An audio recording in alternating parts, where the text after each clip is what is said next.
আমি এখন ছাদে চলে এসেছি আর দেখো এখন উচ্ছে ছিড়বো। এই যে দুটো উচ্ছে হয়েছে কত বড় বড়। এখানে সবজি খোসা ফেলতাম তো তার মধ্যে উচ্ছের দানা ছিল, সেখান থেকে গাছটা হয়েছে। এই দেখো ছেঁড়া হয়ে গেছে উচ্ছে, আর একটা ছিড়বো। এই যে দেখো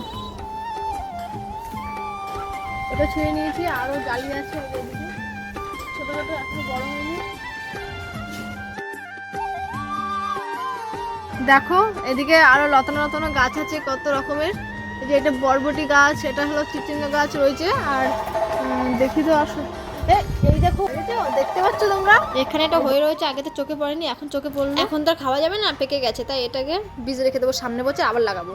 দেখো দুপুরে রান্না করার জন্য শাক তুলবো এখন, বাগানে অনেক শাক হয়েছে।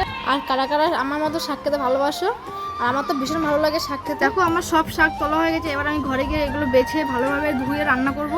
তো আজকের মতো ভিডিওটা এ পর্যন্ত, আরও মিনি ব্লগ দেখার জন্য সাবস্ক্রাইব করো।